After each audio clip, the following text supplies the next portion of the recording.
আল্লাহ নবী বলছেন ওয়ামান রাহা ফিস সাআতির রাবি'a ফাকান্নামা ক্বাররাবা দাজাজা। যেই ব্যক্তি 4 নাম্বার মুসল্লি হয়ে জুমার দিন জুমার নামাজ আদায় করার জন্য মসজিদে আসতে পারলো, সে যেন আল্লাহর রাস্তায় একটা মুরগি সাদকা করার সওয়াব পেল। আস্তে আস্তে কি হয়ে যাচ্ছে, ছোট। এবার আসলো কি মুরগি। 4 নম্বরে যিনি আসবেন তিনি কি তাও তো পেলো। ওই যে এখন কথা আছে না, নাই মামা থেকে কানা মামাও ভালো, কথাগুলো আছে না আমার দেশে। তার পা না পাওয়ার চাইতে তো পাইলাম। 4 নাম্বার মুসল্লি পাইল কি একটা মুরগি কোরবান করার বা সাদকা করার সওয়াব। এবার 5 নম্বরে যিনি আসবেন তিনি কি পাবেন শুনুন। আল্লাহ নবী বলছেন ওয়ামান রাহা ফিস সাআতি খামিসা ফাকান্নামা ক্বাররাবা বাইদা। যেই ব্যক্তি 4 নাম্বার নয় 5 নাম্বারে যিনি মসজিদে আসলেন, 5ম নাম্বার হয়ে জুমার নামাজ আদায় করার জন্য যিনি মসজিদে ঢুকলেন, আল্লাহর রাস্তায় একটা ডিম সাদকা করার সওয়াব তিনি পেয়ে গেলেন। তিনি পাবেন কি ডিম সাদকা করার সওয়াব। 5 নাম্বার পর্যন্ত ঠিক আছে, বাকিরা আসলে সাধারণ জুমার সেই সওয়াব পাবে। কথা বুঝতে পারছেন? এরপরে যারা আসবেন তারাও বঞ্চিত নন। যতক্ষণ মসজিদে থাকবেন ততক্ষণ সওয়াব পেতেই থাকবেন। বলছেন মুহাম্মদ সাল্লাল্লাহু আলাইহি ওয়াসাল্লাম, আপনি যতক্ষণ মসজিদে ওযু অবস্থায় থাকবেন, নবী করিম সাল্লাল্লাহু আলাইহি ওয়াসাল্লাম বলছেন ততক্ষণ একদল রহমতের ফেরেশতা আপনার জন্য আল্লাহর কাছে দোয়া করতে থাকে, আল্লাহুম্মা গফির লাহু, আল্লাহুম্মা আরহামহু। আল্লাহ তুমি তোমার এই বান্দাটারে মাফ করে দাও, তোমার এই বান্দার প্রতি রহম করো। সুবহানাল্লাহ। সুতরাং 5 জন আসবেন আর বাকিরা আসার দরকার নাই নাকি? 5 জন ঢুকে গেল আর আমরা যাই কি করবো? আমরা তো সেই সওয়াব পাবো না, আমরা বাইরে থাকি। তাইলে আর জীবনে পাশ করার সম্ভাবনা আপনার নাই। কথা বুঝতে পারছেন? মনটা যদি হইতো প্রবল হাওয়া, হইতো যদি সুবর কবুতর,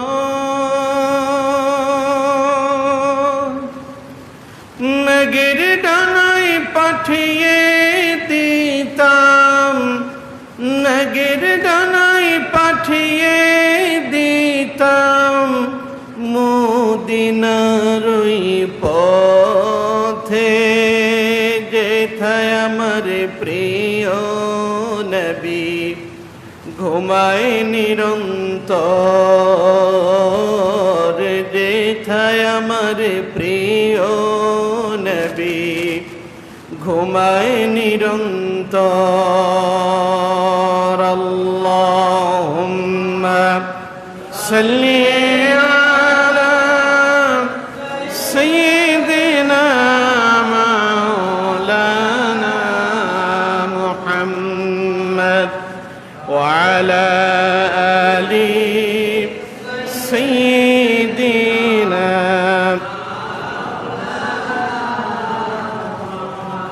بلغ العلا بكماله، كشف الدجى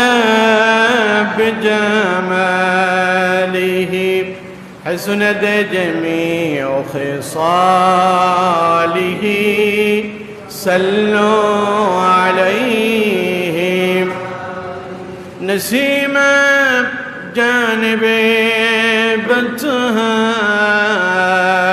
گزر کن، زحم عالم محمد را خبر کن، بلغ العلا بکماله، کشف الدجى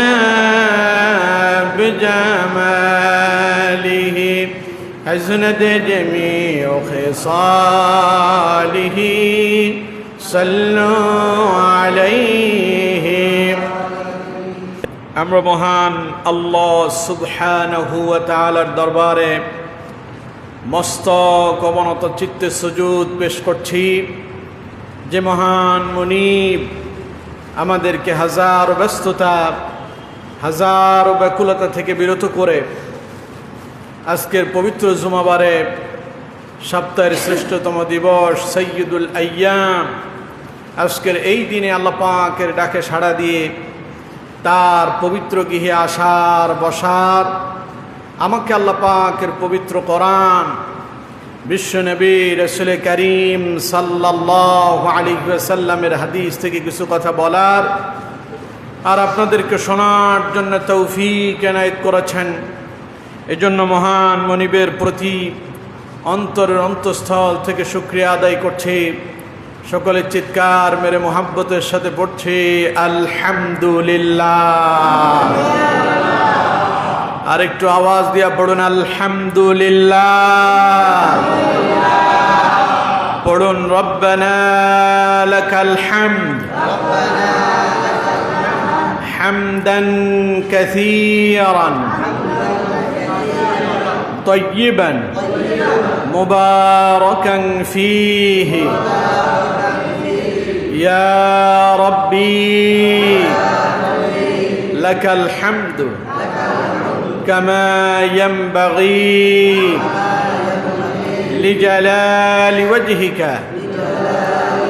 وعظيم سلطانك قولنا الحمد لله। আমরা আমাদের মনিবের শেখানো ভাষায় তার প্রশংসা আদায় করে নিয়েছি।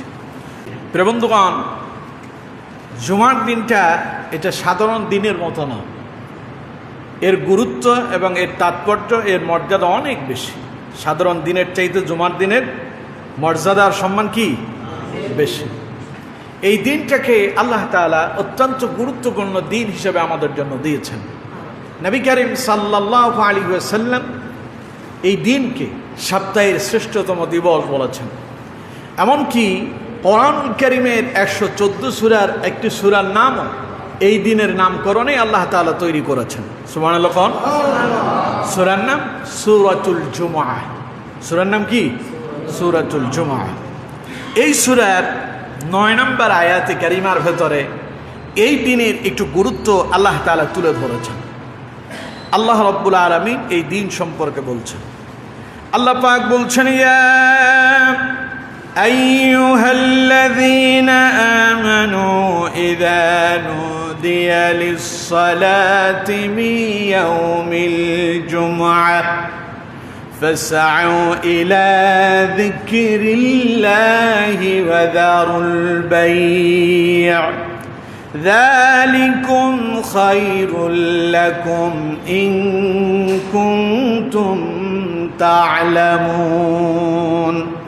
আল্লাহ রাব্বুল আলামিন বলছেন, ইয়া আইয়ুহাল্লাযীনা আমানু, হে ঈমানদারেরা, হে মুমিনেরা, হে বিশ্বাসীরা, ইযা নুদিয়া লিস-সালাতি মিন ইয়াউমিল জুমআহ, জুমার দিনে যখন মুয়াজ্জিন তোমাদেরকে নামাজের দিকে আহ্বান করবে, ফাসআউ ইলা যিকরিল্লাহ, আল্লাহ পাক বলছেন তখন তোমাদের দায়িত্ব হচ্ছে আল্লাহর ডাকে সাড়া দিয়ে তোমরা সালাতের জন্য, অর্থাৎ জুমার নামাজ আদায় করার জন্য তোমরা মসজিদের দিকে রওনা হয়ে যাও। সুবহানাল্লাহ। এরপরে আল্লাহ পাক বলছেন ওয়া যারুল বাই', এবং আজান হয়ে যাওয়ার সঙ্গে সঙ্গে তোমাদের কাজকর্ম, ব্যবসা বাণিজ্য যা আছে সব বন্ধ করে দাও। কার কথা গঞ্জ? আল্লাহ। আল্লাহ পাক বলছেন যখন আজান হবে মিন ইয়াউমিল জুমআহ, জুমার দিনে যখন মুয়াজ্জিন তোমাদেরকে নামাজের জন্য আহ্বান করবে, ফাসআউ ইলা যিকরিল্লাহ, তখন তোমরা নামাজের দিকে ধাবিত হও, তোমরা নামাজের দিকে দৌড়াও। ওয়া যারুল বাই', এবং আজান হওয়ার সঙ্গে সঙ্গে তোমাদের দুনিয়ার কাজকর্ম, ব্যবসা বাণিজ্য যা আছে সব বন্ধ। যদি তোমরা বুঝো ذلكم خير لكم إن كنتم تعلمون, আল্লাহ পাক বলছেন যদি তোমরা উপলব্ধি করতে পারো, তোমরা বুঝতে পারো, তাহলে এতেই তোমাদের জন্য কল্যাণ আছে। সুবহানাল্লাহ। তাহলে দিনটাকে আল্লাহ পাক বান্দার জন্য শুধু খাওয়া দাওয়া আনন্দ ফুর্তির জন্য দিলেন না, ইবাদতের জন্য, ইবাদতের জন্য। কিন্তু আজ দেখেন তো আমরা করলাম কি, আমরা এই দিনটারে শুধু আনন্দের দিনে বানালাম। এই দিনে বিবাহ শাদী হবে, এটাও সুন্নাত, যেহেতু দিন ভালো, সপ্তাহের শ্রেষ্ঠতম দিবস, সেই হিসেবে এই দিনে আপনি বিবাহ শাদী করাইতে পারেন উত্তম দিন হিসাবে, কিন্তু এইটা করতে গিয়া আমার দেশের অসংখ্য মানুষ আল্লাহর ইবাদত তথা নামাজ থেকে দূরে সরে যায়, আছে না নাই? অথচ আল্লাহ পাক বলছেন না, এই দিন দিয়েছি তোমাদেরকে আমার ইবাদত করার জন্য, এটা আল্লাহর পক্ষ থেকে বান্দার জন্য একটা উপহার। আল্লাহর পক্ষ থেকে বান্দার জন্য কি উপহার? এই দিনের কিছু গুরুত্ব আছে। এই দিনটাকে আল্লাহ পাক কেন বান্দার জন্য এত গুরুত্বপূর্ণ করলেন, এ সম্পর্কে রাসূলুল্লাহর কিছু হাদিস যদি আমরা না শুনি তাহলে আমরা বুঝতে পারবো না। দেখুন, আপনাদেরকে একটি হাদিস শোনাই, যেটা জামে আত-তিরমিজির 488 নম্বর হাদিস। হযরত আবু হুরায়রা রাদিয়াল্লাহু তাআলা আনহু তিনি এই হাদিসটি বর্ণনা করছেন। وعن أبي هريرة رضي الله تعالى عنه قال أن النبي صلى الله عليه وسلم قال خير يوم طلعت فيه الشمس يوم الجمعة। রাসূলুল্লাহ বলেছেন, যতদিন আল্লাহর জমিনে যে দিনগুলোতে সূর্য উদিত হয় ওই দিনগুলোর ভেতরে শ্রেষ্ঠ দিন হলো জুমার দিন। যেই দিনগুলোতে সূর্য উদিত হয় ওই দিনগুলোর ভেতরে শ্রেষ্ঠ দিন কোনটা? জুমার দিন। কেন শ্রেষ্ঠ? রাসূলুল্লাহ বলছেন, ফিহি খুলিকা আদম, কারণ এই দিনেই আল্লাহ পাক হযরত আদম আলাইহিস সালামকে সৃষ্টি করছেন। সুবহানাল্লাহ বললেন না? আদম আলাইহিস সালাম যেই দিন তৈরি হয়েছেন, সৃষ্টি হয়েছেন, সেই দিনটা কি বার ছিল? শুক্রবার, জুমার দিন ছিল। এরপর রাসূলুল্লাহ বললেন, শুধু তাই নয়, ওয়াফিহি উদখিলাল জান্নাহ, যেই দিন আল্লাহ পাক হযরত আদম আলাইহিস সালামকে জান্নাতে প্রবেশ করালেন সেই দিনটাও ছিল ইয়াউমুল জুমা, সেই দিনটাও জুমার দিন। ওয়াফিহি উখরিজা মিনহা, এবং যেই দিন আল্লাহ হযরত আদম আলাইহিস সালামকে জান্নাত থেকে বের করে দুনিয়ায় পাঠিয়ে দিলেন সেই দিনটাও ইয়াউমুল জুমা। এমনকি রাসূলুল্লাহ বলেছেন, ওয়ালা তাকুমুস সাআতু ইল্লা ফি ইয়াউমিল জুমা, যেই দিন কিয়ামত সংগঠিত হবে সেই দিনটাও হলো জুমার দিন। সুবহানাল্লাহ বলেন না? অন্য এক হাদিসে এসেছে, যেই দিন আকাশে সূর্য উদিত হয়েছিল সর্বপ্রথম সেই দিনটাও জুমার দিন ছিল। সুবহানাল্লাহ বলেন না? আল্লাহ যেই দিন পৃথিবী সৃষ্টি করলেন সেই দিনটাও ছিল কি? জুমার দিন।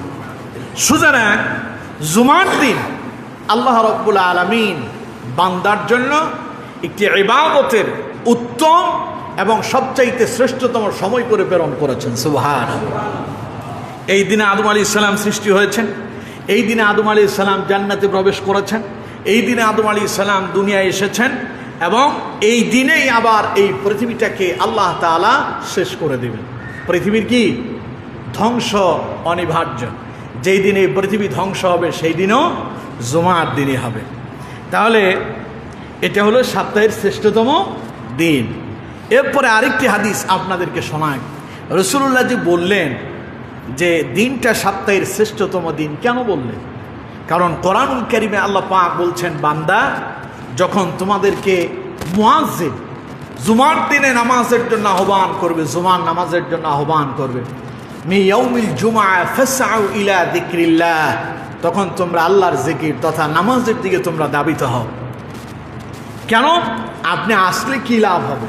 দেখুন, নবী করিম সাল্লাল্লাহু আলাইহি সাল্লাম বলছেন, এই দিনটাকে রাসূলুল্লাহ খুব ভালোভাবে উদযাপন করতেন, ইবাদতের জন্য কি খুব ভালোভাবে উদযাপন করতেন। এই দিনে গোসল করা সুন্নাত, জুমার দিনে গোসল করাটা কি সুন্নাত। আতর, খুশবু, ভালো পরিষ্কার পরিচ্ছন্ন পোশাক পরাটাও সুন্নাত। এক হাদিসে এসেছে, নবী করিম সাল্লাল্লাহু আলাইহি সাল্লাম সাহাবায়ে কেরামকে বলেছেন, আমার সাহাবীরা তোমরা দুইটা পোশাক বানাবে। কয়টা? দুইটা জামা বানাবে, একটা প্রতিনিয়ত ব্যবহার করবে আর আরেকটা জুমার দিন জুমাতে আসার সময় পরে আসবে। সুবহানাল্লাহ। সাধারণত আমরা যখন নামাজে আসি কার কাছে আসি? জোরে বলেন। তা আল্লাহর সামনে একটু দাঁড়াবেন, পোশাকটা কি উন্নত মানের হওয়াই চাই। এজন্য আল্লাহর সামনে দাঁড়ানোর সময় উন্নত পোশাক পরা প্রয়োজন। এটাও সুন্নাত, এটাও কি সুন্নাত। এই দিনে যদি আপনি গোসল করে আগে আগে মসজিদে আসতে পারেন আপনার জন্য কি সওয়াব আছে। দেখুন, জামে আত-তিরমিজির 496 নম্বর হাদিস, ইবনে মাজাহ 1087 নম্বর হাদিস, নবী করিম সাল্লাল্লাহু আলাইহি ওয়াসাল্লাম বলছেন, মান ইগতাসালা ইয়াউমাল জুমআতি ওয়া গাসসালা, রাসূলুল্লাহ বললেন জুমার দিনে যে ব্যক্তি গোসল করলো এবং গোসল করালো, ওয়া বাক্কারা ওয়া বাতাকারা ওয়া দানা ওয়াস্তামা ওয়া আনসাতা কানা লাহু বিকুল্লি খাতওয়াতিন ইয়াখতু মিনহা ইয়াখতুহা। রাসূলুল্লাহ বললেন যে ব্যক্তি আগে আগে গোসল করলো জুমার দিন, গোসল শেষ করে আগে আগে মসজিদে রওনা হয়ে গেল, মসজিদে এসে ইমামের কাছাকাছি বসল এবং চুপ করে মনোযোগ দিয়া ইমামের খুতবা শ্রবণ করল, রাসূলুল্লাহ বলছেন ইয়াখতুহা আজরু সানাতিন সিয়ামুহা ওয়া কিয়ামুহা, তার প্রত্যেকটা কদমের বিনিময়ে আল্লাহ পাক 1 বছরের নফল রোজার সওয়াব তারে দান করবে। ওয়া কিয়ামুহা, এবং নবী করিম সাল্লাল্লাহু আলাইহি ওয়াসাল্লাম বলছেন 1 বছর নফল নামাজ পড়লে যে সওয়াব হতো, প্রত্যেকটা কদমের বিনিময় এই সওয়াব আল্লাহ পাক তার ওই বান্দাকে দান করবেন। সুবহানাল্লাহ। কাকে দেওয়া হবে? যিনি গোসল করে আগে আগে মসজিদে আসবেন, তার প্রত্যেক কদমের বিনিময় আল্লাহ পাক 1 বছরের নফল রোজার সওয়াব এবং 1 বছরের নফল নামাজের সওয়াব আল্লাহ তারে দান করবেন। সুবহানাল্লাহ। আমরা করি কি এই ব্যাপারে? আমরা কি অগ্রগামী না আমরা পেছনে থাকি? আমরা সব সময় এই ব্যাপারে আসলে উদাসীন। জুমার দিন আসলে আমরা চিন্তা করি আস্তে আস্তে যাবো আর কি, এখনো তো অনেক সময় আছে। এই চিন্তা করতে করতে অনেক মানুষ আছে খুতবাও শুনতে পায় না, নামাজও পায় না। আছেন এরকম? অথচ রাসূলুল্লাহ বললেন আগে আগে গোসল করবেন, গোসল করে আগে আগে রওনা হবেন, প্রত্যেক কদমের বিনিময় 1 বছরের নফল রোজার সওয়াব, 1 বছরের নফল নামাজেরও সওয়াব দেওয়া হবে। তাইলে কন্ত যেই দিনে এই সওয়াব আল্লাহ দেন, ওই দিনটা বান্দার জন্য শ্রেষ্ঠ নয় কি? কথা বলেন কি শ্রেষ্ঠ নয়? শ্রেষ্ঠ। এই জন্য নবী করিম সাল্লাল্লাহু আলাইহি ওয়াসাল্লাম বলছেন জুমার দিনটাই হলো আল্লাহ রাব্বুল আলামিনের পক্ষ থেকে বান্দার জন্য শ্রেষ্ঠতম দিন। সুবহানাল্লাহ। এরপরে আসেন, আপনি গোসল করতে পারলেন না কোনো কারণবশত, আপনি অজু করে আসলেন, তাইলে কি আপনি সওয়াব পাবেন না?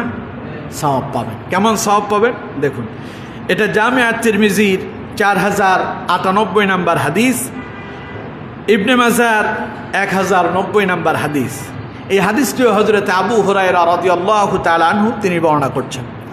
قال رسول الله صلى الله عليه وسلم من توضأ فأحسن الوضوء ثم أتى الجمعة فدنا واستمع وأنصت غفر له ما بينه وبين الجمعة وزيادة 3 أيام।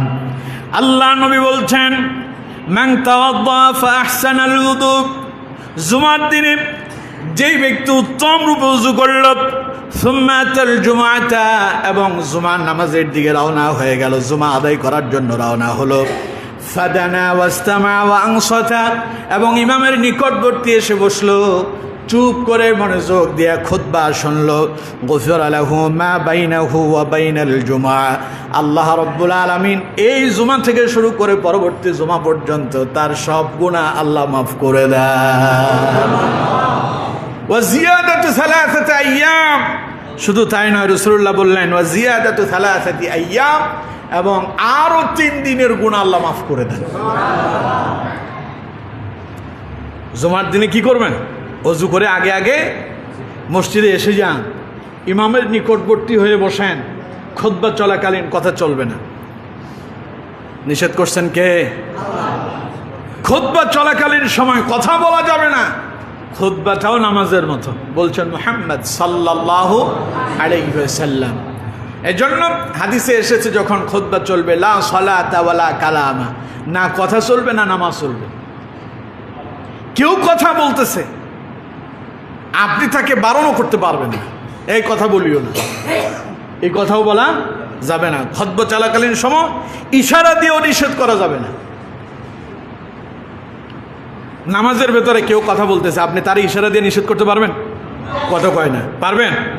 নামাজের ভিতরে কেউ কথা বলতেছে, আপনি তারা নামাজের ভিতরে ধমক দিতে পারবেন? খুতবাটাও এমন, খুতবা চলাকালীন সময় না কথা বলা যাবে, না কেউ কথা বললে তাকে বাধা দেওয়া যাবে।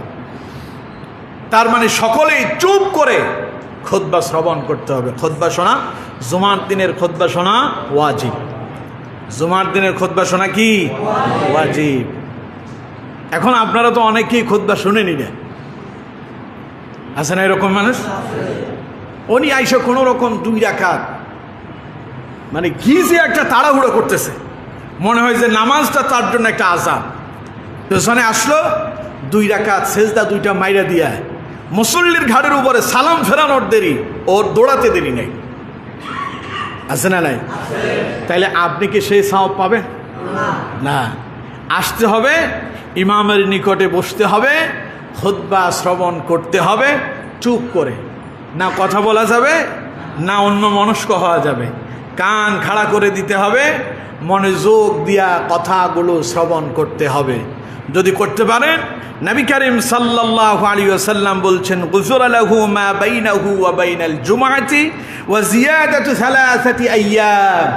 রাসূলুল্লাহ বলেছেন, তাহলে এই জুমা থেকে শুরু করে পরবর্তী জুমা পর্যন্ত এবং এর পরের আরো 3 দিনের সব গুনাহ আল্লাহ তোমার মাফ করে দেবেন।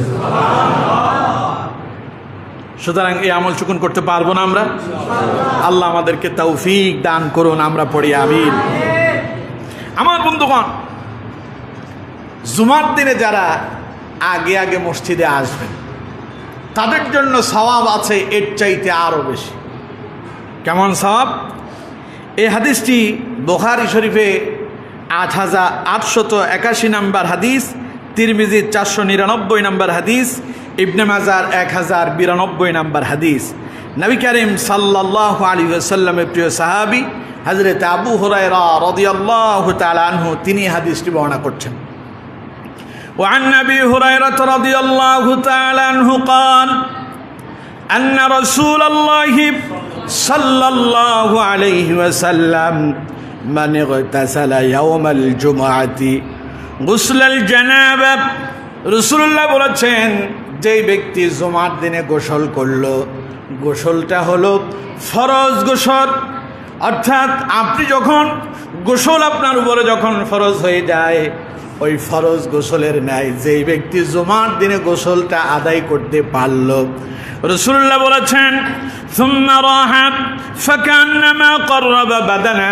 এরপরে আগে আগে মসজিদে চলে আসলো, সবার আগে যিনি আসলো, রাসূলুল্লাহ বললেন, আল্লাহ রাব্বুল আলামিন একটা উট আল্লাহর রাস্তায় কোরবানি করলে, সদকা করলে যে সওয়াব হয়, আল্লাহ তার ওই বান্দার আমলনামায় সেই সওয়াব লিপিবদ্ধ করে দেয়।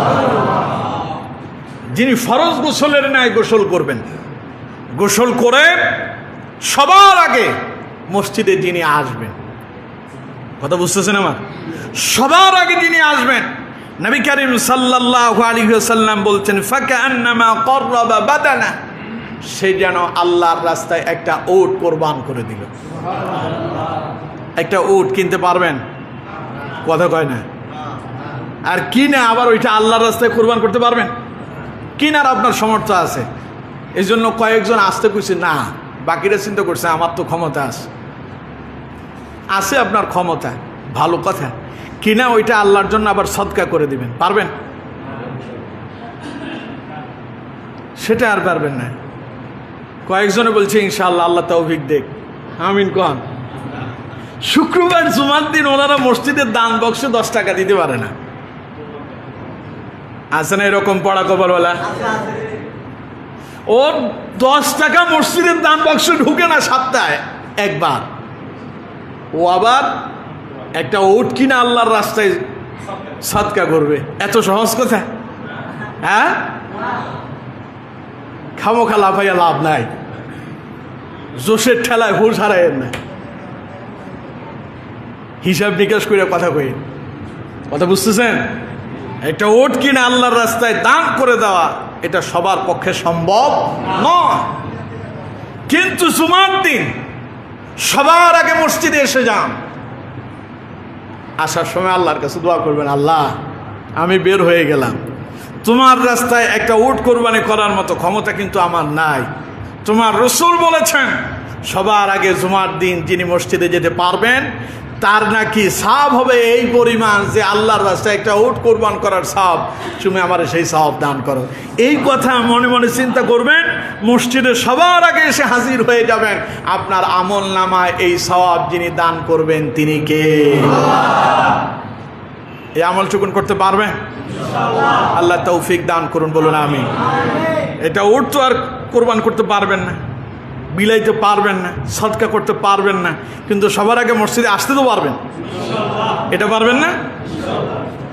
আমি আমার একটু কথা বলি, আমার একটা কথা শেয়ার করি। যখন ওমরা করতে গেলাম চিন্তা করলাম এই সওয়াব আমি নিতে চাই, এই সওয়াব কি আমি নিতে চাই। তখন পেয়ার ভাইকে বললাম যে আমরা ফজরে যাব, জুমা পড়ে আসবো, ফজরে যাব, জুমা পড়ে তারপরে আমরা আমাদের বাসায় আসবো। উনি বললেন যে ঠিক আছে। এটা রাতেই নিয়ত করে ফেলছি। এশার নামাজ পড়ে যখন বাসায় ফিরলাম তখন এই নিয়ত করলাম। এরপরে নাস্তা পানি রেডি করে চলে গেছি নামাজ পড়ার জন্য ফজরে। সেই যে গেলাম, জুমা পড়ে তারপরে এলাম। আলহামদুলিল্লাহ কন। এই নিয়ত আপনার থাকতে হবে। পারবেন, আপনি পারবেন না কইছে কিনা? আল্লাহর কাছে সাহায্য চাইতে হবে, চেষ্টা চালাতে হবে। কবুল করবেন কে? সুতরাং আমার বন্ধুগণ, একটা উট আল্লাহর রাস্তায় কোরবান করার মতো ক্ষমতা আমারও নাই। কথা বুঝতে পারছেন তো? সুতরাং এই আমলটুকুন করেন। জুমার দিন গোসল করে সবার আগে, গোসলটা কোন গোসল হবে কোন তো? ফরজ গোসলের ন্যায়। ফরজ গোসল কিভাবে আদায় করে জানেন তো আপনারা? গোসলের ফরজ কয়টা? জোরে বলেন কি কি কোন তো? 1 নাম্বার ভালোভাবে কুলি করা, 2 নাম্বার নাকে পানি দেয়া, 3 নাম্বার সমস্ত শরীর ভালোভাবে দৌত করা। এটা হলো গোসলের ফরজ। এই 3টা আদায় করলে গোসল কি হয়ে যায়? আদায় হয়ে যায়। আর এটাই হচ্ছে ফরজ গোসল আদায়ের নিয়ম এবং পদ্ধতি। সাধারণত আপনি গোসল করলেন, নাকে পানি দেন নাই, আপনি ভালোভাবে কুলি করেন নাই, গোসল হয়েছে, এটা ফরজ গোসলের মতো হয়নি। আপনি গোসল করলেন, ফরজ গোসল আদায় করতে গেলেন, কিন্তু নাকে পানি দেন নাই কিংবা আপনি কুলি করেন নাই গড়গড়ার সাথে, তাইলে কিন্তু আপনার গোসল আদায় হয় নাই। কথা বুঝতে পারছেন? এবং গোসল এমনভাবে করতে হবে শরীরের যেন একটা পশমও শুকনো না থাকে, সব জায়গায় পানি পৌঁছাতে হবে। এটা হচ্ছে ফরজ গোসলের নিয়ম। তাইলে ফরজ গোসল যেইভাবে করেন এইভাবে গোসল করে যদি সবার আগে মসজিদে আসতে পারেন, নবী করিম সাল্লাল্লাহু আলাইহি ওয়াসাল্লাম বলছেন ফাকান্নামা ক্বাররাবা বাদানা, আল্লাহর রাস্তায় একটা উট কোরবান করলে যে সওয়াব হয় আল্লাহ আপনারে সেই সওয়াব দান করবেন। সুবহানাল্লাহ। এখন আপনি চেষ্টা করলেন কিন্তু আসতে পারলেন না, এসে দেখলেন আপনার আগে একজন চলে আসছে, আপনি নাম্বার কত? 2। আপনার নাম্বার কত? 2। তাইলে কি আপনি সওয়াব পাবেন না? পাবেন। আপনি কি সওয়াব পাবেন দেখুন, রাসূলুল্লাহ বলছেন, আল্লাহ নবী বলছেন ওয়ামান রাহাব ফিস সাআতি সানিয়া ফিস সাআতি ইসনিয়াতি ফাকান্নামা ক্বাররাবা বাকারা। রাসূলুল্লাহ বলেছেন যেই ব্যক্তি দ্বিতীয় নাম্বারে আসলো, যেই ব্যক্তি প্রথমে আসতে পারলো না, জুমার দিনে গোসল করে দ্বিতীয় যেই ব্যক্তি মসজিদে ঢুকতে পারল, ফাকান্নামা ক্বাররাবা বাকারা, সে যেন আল্লাহর রাস্তায় একটা গাভী কিংবা একটা গরু কোরবান করে দিল। আপনি সবার আগে আসতে পারেন নাই, কিন্তু আসলেন কত নাম্বার? দ্বিতীয় নাম্বারে। নবী করিম সাল্লাল্লাহু আলাইহি ওয়াসাল্লাম বলছেন ওমান রাহা ফিস সাআতি থানিয়াতি ফাকান্নামা ক্বাররাবা বাকারা, যেই ব্যক্তি 2 নাম্বারে আসলো সেই ব্যক্তিকে দেওয়া হবে একটা গরু আল্লাহর রাস্তায় কোরবান করার সমপরিমাণ সওয়াব। প্রতিযোগিতা চালান না, একটা না হইলে আরেকটা পাবেন ইনশাআল্লাহ। এই জুমা পান নাই পরের জুমায় পাবেন, পরের জুমায় পান নাই তার পরের জুমায় পাবেন। ছেলেপেলেরা পরীক্ষা দেয়, প্রস্তুতি নেওয়ার সময় সবাই প্রস্তুতি নেয় যে সে যেন এই প্লাস পায়। যেই ছেলেটা এই প্লাস পাওয়ার জন্য প্রস্তুতি নিল, এই প্লাস না পাইলেও এই গ্রেড পাওয়ার সম্ভাবনা আছে। যেই ছেলেটা এই গ্রেড পাওয়ার চিন্তা ভাবনা কইয়া পরীক্ষা দিতে গেল, এই গ্রেড না পাইলে এই মাইনাস হইলেও পাবে। কিন্তু যেটা মনে মনে চিন্তা করলে আর কোনো রকম পাশ করলাম, ওইটা এফ পাবে। এফ এফ মানে কি? ফেল। তার মানে আপনার চিন্তা ভাবনা নিয়ত থাকতে হবে বড়, নিয়ত করতে হবে কি? বড়। চেষ্টা করতে হবে ভালোটার জন্য। আপনি ভালোটা না পাইলেও কাছাকাছিটা পাবেন। এই জন্য হাদিসে নবী করিম সাল্লাল্লাহু আলাইহি ওয়াসাল্লাম বলছেন, তোমরা যখন আল্লাহর কাছে জান্নাতের জন্য দোয়া করবে, তখন শ্রেষ্ঠ জান্নাত জান্নাতুল ফেরদাউসের জন্য দোয়া করবে। সুবহানাল্লাহ। কারণ জান্নাতের ভেতরে শ্রেষ্ঠ জান্নাত কোনটা? জান্নাতুল ফেরদাউস। যদি তোমার ভাগ্যে জান্নাতুল ফেরদাউস নাও থাকে, অন্য কোনোটা হইলেও পাইবা। আর যদি মনে মনে চিন্তা করে জান্নাত এখানে আল্লাহ যদি কোনো রকম মিলাই দেয় আর কি, উনি নামাজও পড়ে না, কোরআনও পড়ে না, দিনও মানে না, ইসলামও মানে না, নিজের খেয়াল খুশি মতো চলে, আবার কয় যে মরার পরে যদি আল্লাহ জান্নাত টান্নাত দেয়, তাই জান্নাতে গেলাম, না এলে তো আমার আর কোনো উপায় নেই। আছেন এরকম লোক? না, এইরকম চিন্তা ভাবনা করার জন্য আল্লাহ বলেন নাই। আল্লাহ বলছেন চিন্তা ভাবনা করো ওইটা যেটা হবে উত্তম। সেই উত্তমটা করার জন্য আপনাকে উত্তম মন মানসিকতা নিতে হবে এবং ইবাদতে উত্তমটাই করতে হবে। কথা বুঝতে পারছেন? আপনার ইবাদত ভালো হবে আর মনে মনেই চিন্তা করতে হবে আমার ইবাদত আমার আল্লাহ কবুল করবেন না। বলছে কিনা? আমরা অনেকে দোয়া করি আর মনে মনে চিন্তা করি কবুল হইলে হইল, না হইলে নাই। রাসূলুল্লাহ বলছেন না, এমন চিন্তা ভাবনা করলে কবুল হবেই না। চিন্তা ভাবনা করতে হবে আমার দোয়া অবশ্যই আমার রব আমার আওয়াজ শুনছেন, অবশ্যই তিনি কবুল করবেন। এই চিন্তা ভাবনা, এই মন মানসিকতা নিয়ে যদি আল্লাহর কাছে দোয়া করেন, সেটা মঞ্জুর হবে। ইবাদতের ব্যাপারে এই চিন্তা করতে হবে আমার ইবাদত এমনভাবে হওয়া চাই, আমি এমনভাবে ইবাদত করব যাতে করে আমার রব আমার ইবাদতটারে মঞ্জুর করেন। সুবহানাল্লাহ। কিন্তু আপনি যদি সেইভাবে যদি না করেন, সারা সপ্তাহে খবর নাই, জুমার দিনে আসলেন 2 রাকাত পড়া লাফজাপ দিয়ে চলে গেলেন, তো আপনি ওদের মতোই হবেন। হইলে হইল, না হইলে নাই। কথা বুঝলেন নাই? কথা কয় না। কথা বুঝতেছেন আমার? আপনারা লটারি ধরেন না মাঝে মধ্যে? 10 টাকা দিয়ে লটারি বিক্রি করে, এখন আর 10 টাকা নাই, আগে ছিল আর কি। এখন লটারির দামও বাড়ছে।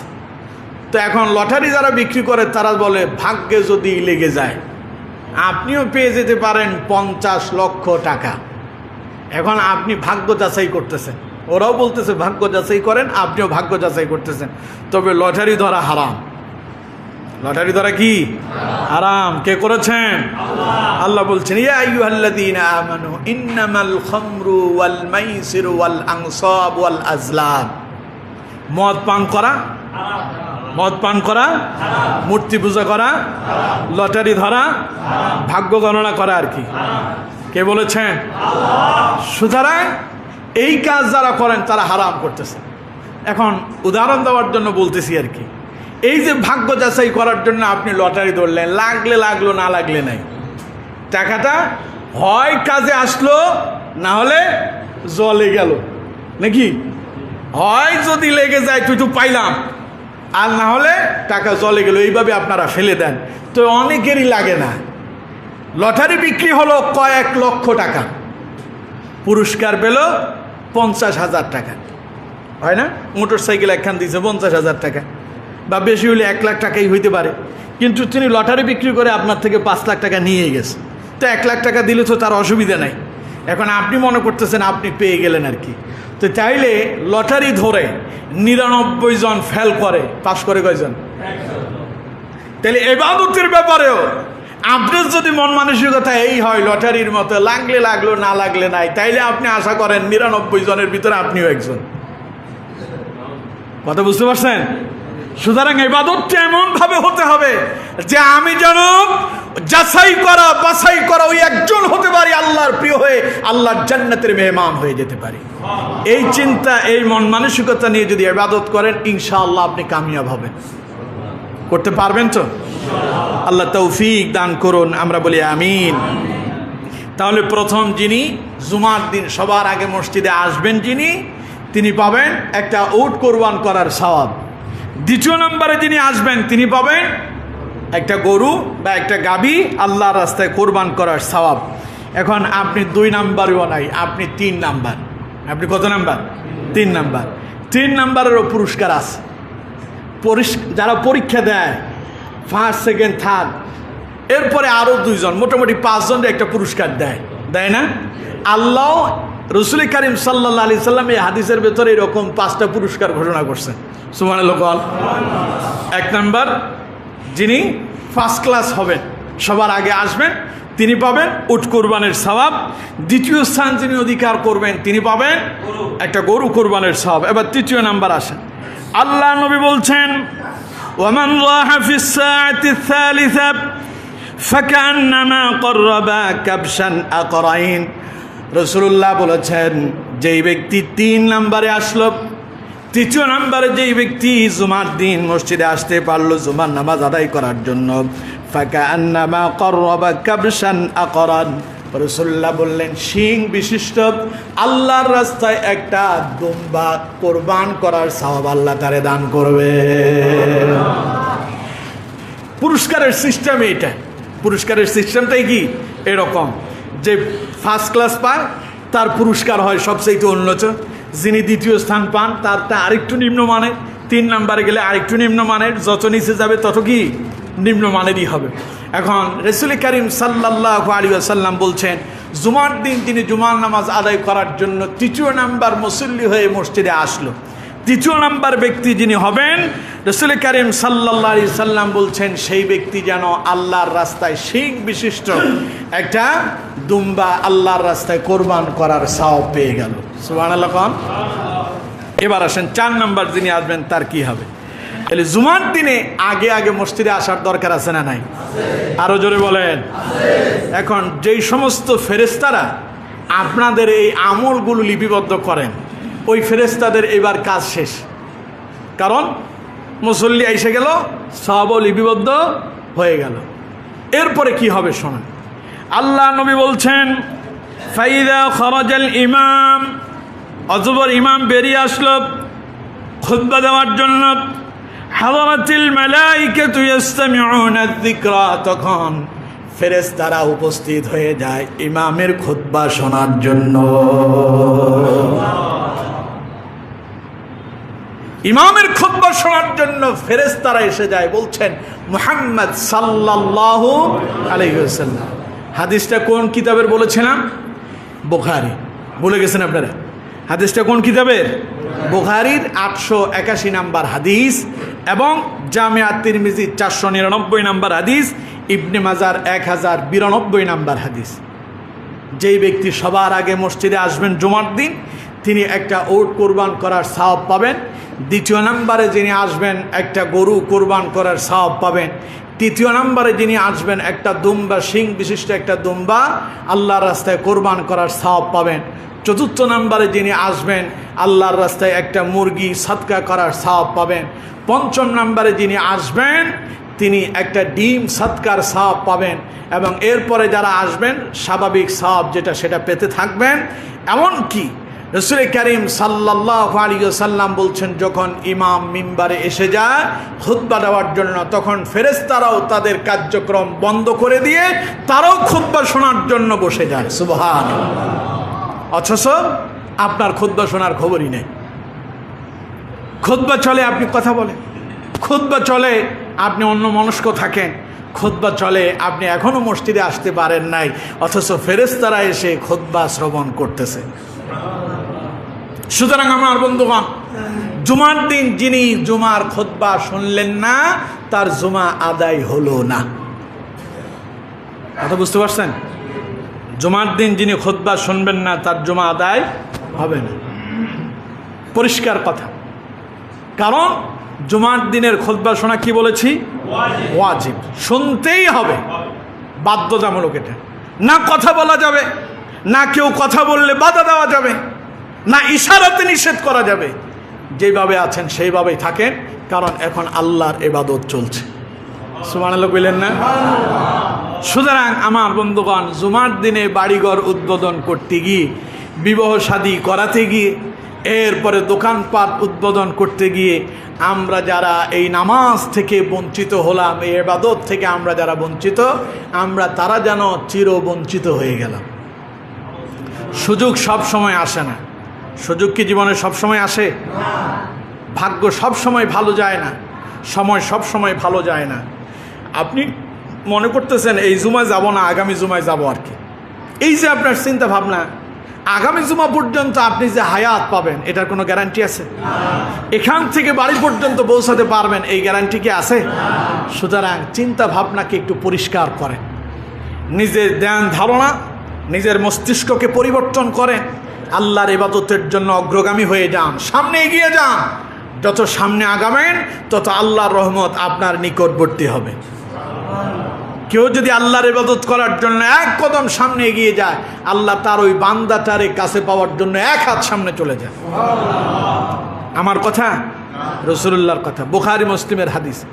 ইযা তাকাররাবা আবদি মিন্নি শিবরান তাকাররাবতু মিনহু যিরাআন ওয়া ইযা তাকাররাবা মিন্নি যিরাআন তাকাররাবতু মিনহু বা'an আও বু'আ ওয়া ইযা আতানি ইয়ামশি আতাইতুহু হারওয়ালা। পড়েন আল্লাহু আকবার। রাসূলুল্লাহ বলেছেন, ইযা তাকাররাবা আবদি মিন্নি শিবরান তাকাররাবতু মিনহু যিরাআ। আল্লাহর কোনো বান্দা যদি আল্লাহর দিকে এক বিগত সামনে আগায়, আল্লাহ তার ওই বান্দাটারে কাছে পাওয়ার জন্য এক হাত সামনে চলে যান। ওয়া ইযা তাকাররাবা মিন্নি যিরাআন তাকাররাবতু মিনহু বা'an আও বু'আ। আল্লাহর কোনো বান্দা যদি এক হাত সামনে আগায় আল্লাহর কাছে যাওয়ার জন্য, আল্লাহর ইবাদত করার জন্য, আল্লাহ রসুল বলছেন আল্লাহ তার ওই বান্দাটারে কাছে পাওয়ার জন্য আল্লাহ দুই হাত সামনে চলে যান। ওয়া ইযা আতানি ইয়ামশি আতাইতুহু হারওয়ালা। আল্লাহর কোনো বান্দা যদি হেঁটে হেঁটে আল্লাহর দিকে যায়, আল্লাহ তার ওই বান্দাটাকে কাছে টেনে নেওয়ার জন্য আল্লাহ দৌড়ায়া বান্দার কাছে চলে যায়।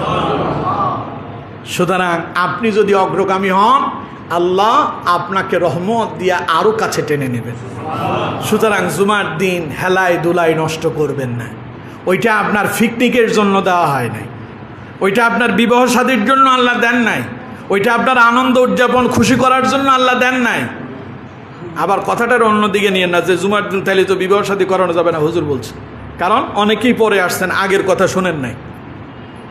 আমরা তো লেজে গোবরে করে ফেলি, কথা বুঝেন না? আমি আগেই বলছি, এটা শুরুতে বলেছিলাম, এখন শেষের দিকে শুনে তো বলবেন যে হুজুর তো ওয়াজ করে গেছে জুমার দিন বিবাহ শাদী করানো যাবে না। আগে কি বলছিলাম স্মরণ আছে আপনাদের? একজন বলবেন আমি জুমার দিনের বিবাহ শাদীর ব্যাপারে কি বলেছিলাম? সুন্নাত বলেছি। জুমার দিন বিবাহ শাদী করা কি সুন্নাত, যেহেতু দিনটা উত্তম। এই দিন কি উত্তম, বিবাহ শাদীটাও কি ইবাদত, বিবাহ শাদীও কি ইবাদত। আমি বলেছিলাম আপনি বিবাহ শাদীর ইবাদত পালন করতে গিয়া, ওই সুন্নত পালন করতে গিয়া যদি ওয়াজিব ছেড়ে দেন, জুমার নামাজে ছুটে যায়, তাইলে আপনার এই বিবাহ শাদীর দরকারই নেই। কথা বুঝতে পারছেন? তাহলে বুঝে শুনে কথা বলেন। তাহলে জুমার দিন আপনার বিবাহ শাদীর জন্য আল্লাহ দেন নাই, জুমার দিন পিকনিক করার জন্য দেন নাই, জুমার দিন গান বাজনা করবেন, আনন্দ উল্লাস করবেন এই জন্য দেন নাই। জুমার দিন আল্লাহ দিয়েছেন বান্দা ইবাদত করবে আর আল্লাহর নিকটবর্তী হয়ে যাবে। কথা বুঝতে পারছেন? তাহলে এই দিনটাকে হেলায় নষ্ট করবেন না। আসেন উনি সবার পরে, যান তিনি সবার আগে। কে এরকম? কে সালাম ফেরানোর দেরি? আমি সুবহানাল্লাহ আলহামদুলিল্লাহ বইয়া মুসল্লির দিকে ফিরতে দেখি যে পেছনের শেষ অর্ধেকই নাই। আছে না এরকম? কি ওয়াজ করতেছি, ওয়াজ করে আমি আমার গলা ফাটাইতেছি, প্রতিদিন টাইমও নষ্ট করতেছি, 2-5 মিনিট প্রতিদিন দেরি হচ্ছে না? তো এই কষ্ট করার কি দরকার বলেন? এই কষ্টের মানেটা কি? এটা তো আপনাদেরকে আল্লাহর দিন সম্পর্কে কিছু নসিহত করতেছি আপনার পরিবর্তনের জন্য। কিন্তু যদি পরিবর্তনে যদি আপনারা না হন, তো আপনাদের কাছে ওয়াজ করে লাভ কি হবে?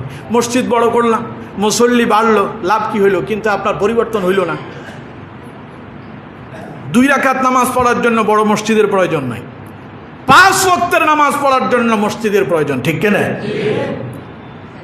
মসজিদ একখান করে দিয়েছে 4-5 তলা, কিন্তু জুমার দিন ছাড়া মসজিদে মুসল্লি এক কাতারই নেই। তাহলে এই যে 5 তলা মসজিদ করছেন, আল্লাহর দরবারে এটা মামলা করবে আপনার বিরুদ্ধে যে আল্লাহ ও তো মসজিদ করছে কিন্তু মসজিদে আসে নাই। সুতরাং মসজিদে আসেন, নামাজ পড়েন। মসজিদ যেহেতু আপনার বিরুদ্ধে মামলা না দিয়ে আপনার পক্ষে, মসজিদ যেন আপনার পক্ষে দাঁড়িয়ে যায়, এই জন্য আল্লাহর কাছে দোয়া করতে থাকেন, ইবাদত চালাতে থাকেন। প্রিয় বন্ধুগণ, আসুন আজকে যে কথাগুলো বলেছি, এই কথাগুলো দিয়ে আপনাদেরকে এই কথাই বোঝাতে চাইলাম, জুমার দিনটা হেলাই দুলাই নষ্ট করেন না, ইবাদতে কাটান। এই দিনের একটা সময় আছে, রাসূলুল্লাহ বলেছেন যেই সময়টাতে ইবাদত কবুল হয়ে যায়। সাহাবাই কেরাম দুইটা সময়ের কথা বলেছেন।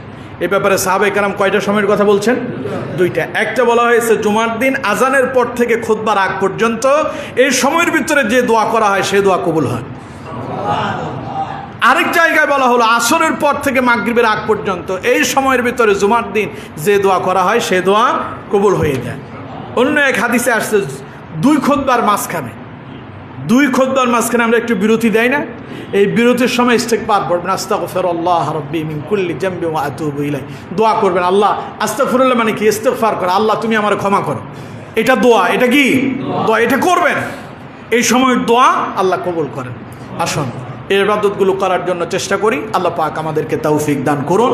ওয়া মা তৌফিক ইল্লা বিল্লাহ। আসসালামু আলাইকুম ওয়া রাহমাতুল্লাহি ওয়া বারাকাতুহু।